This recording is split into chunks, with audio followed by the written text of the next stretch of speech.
Café, Saúde e Direito, com Stefano Cossenza.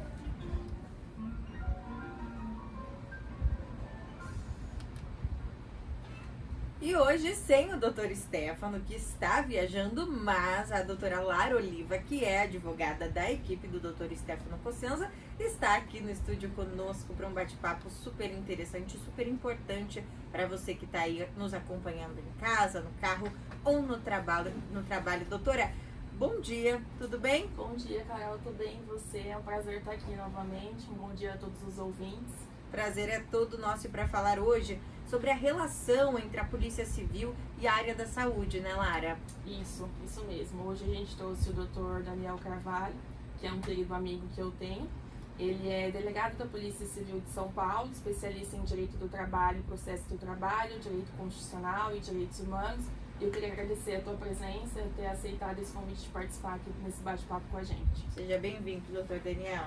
Eu que agradeço a doutora Lara pelo convite, ao escritório Stefano Cossenza e a todos os profissionais aqui e ouvintes.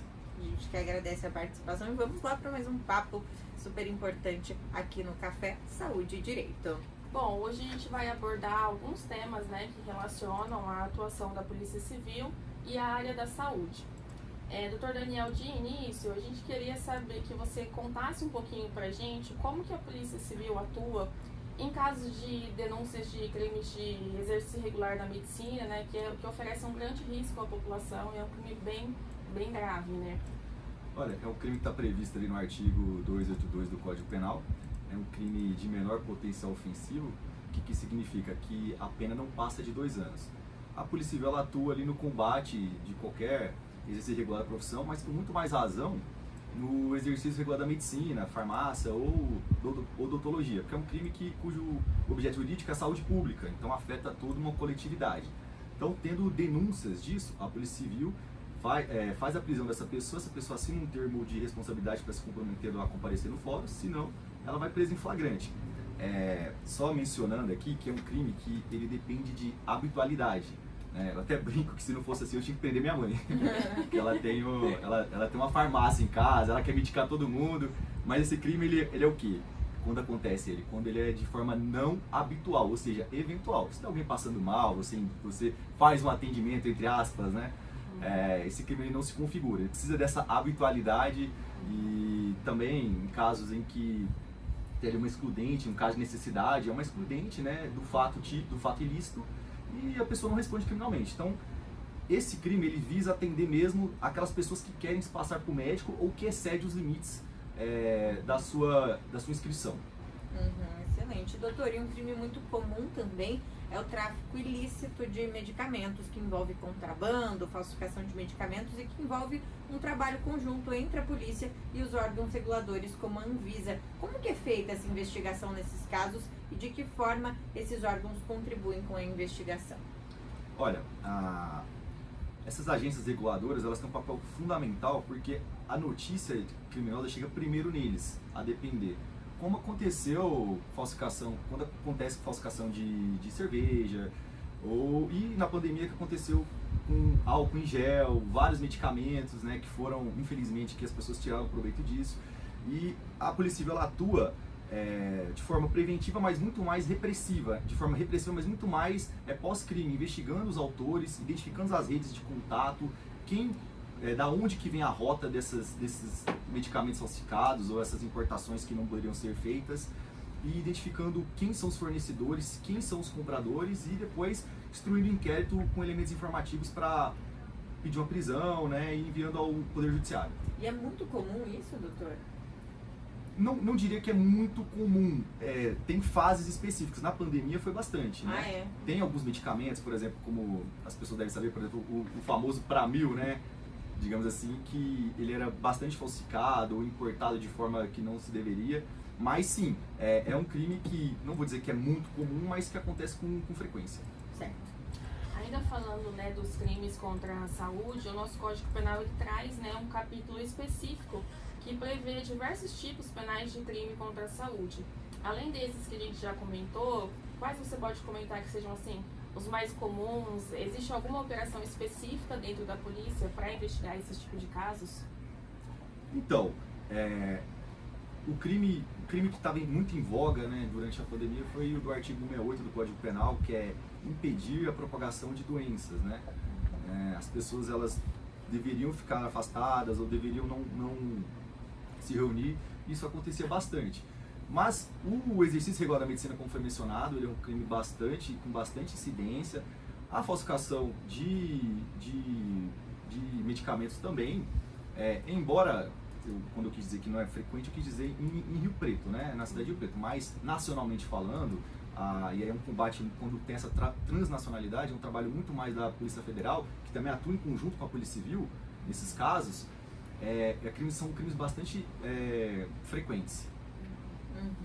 E doutor, pensando em como os crimes contra a saúde são bem específicos, recentemente o Conselho Federal de Medicina solicitou à Polícia Civil do Distrito Federal a criação de uma delegacia especializada em crimes contra a saúde na capital federal, pensando no benefício da criação de delegacias especializadas, como a DDM, que é a Delegacia de Defesa da Mulher, a Delegacia de Homicídios, de repressão a crimes, aos crimes de informática. O senhor acha válido a criação de unidades específicas e especializadas em crimes contra a saúde? Olha, certamente. Quanto mais especializada for a delegacia, melhor o resultado. Você mexer apenas com um assunto, apenas com um tipo de crime, é muito melhor. No estado de São Paulo, no âmbito municipal, tem a DPPC, que é o Departamento de Polícia de Prevenção DPPC ao Consumidor. Uhum. Departamento de Polícia de Prevenção ao Consumidor. E dentro desse departamento tem uma delegacia que ela é exclusiva no combate a crimes contra a saúde pública. E tem um cartório que é exclusivo, né, no combate a crimes de medicamentos falsificados. Então, assim, sempre válido, quanto mais especialidade tiver, melhor para se investigar e chegar na autoria delitiva desses crimes, buscar indícios. E para a gente encerrar assim, o nosso bate-papo de hoje, né, algo que envolve bastante nessa questão da saúde pública recente, foi a pandemia da Covid.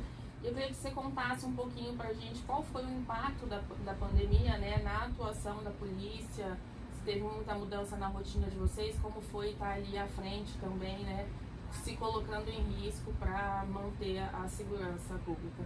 Olha, assim como os profissionais da saúde, a gente não parou, a Polícia Civil não parou, esteve na linha de frente, a circulação de pessoas diminuíram, então determinados tipos de crime eles diminuíram, né, sofreram uma queda. No entanto, outros tipos de crimes eles ficaram em voga, eles aumentaram, como, por exemplo, o furto mediante internet, as fraudes, né, as pessoas lucraram dessa boa fé das pessoas que estavam ali.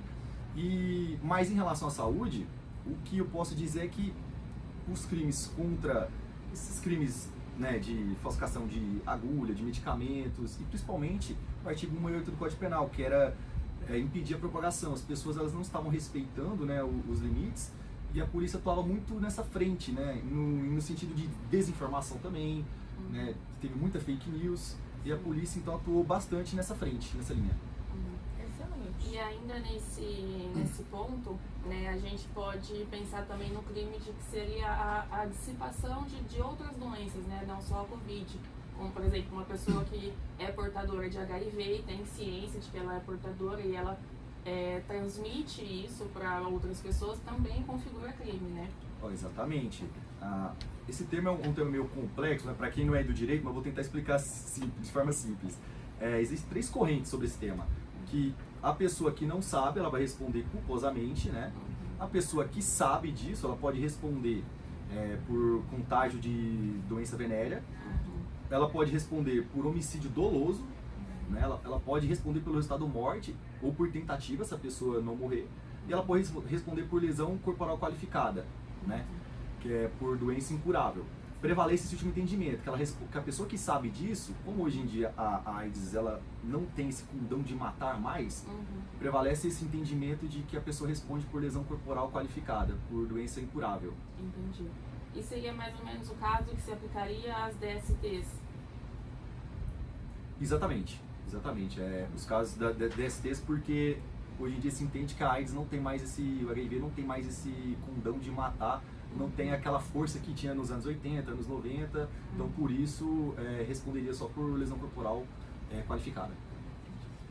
Excelente, perfeito. Doutor Daniel, muito obrigada pelo bate-papo de hoje. Foi excelente, né, Lara? Foi ótimo. Muito obrigada pela participação, Daniel. É sempre um prazer conversar com você, trocar ideia e aprender um pouquinho do seu trabalho. Eu que agradeço, estamos à disposição, agradeço a todos os ouvintes. A gente que agradece. Lara, muito obrigada, viu, pela participação de hoje, pelo programa desta quarta-feira, que vai estar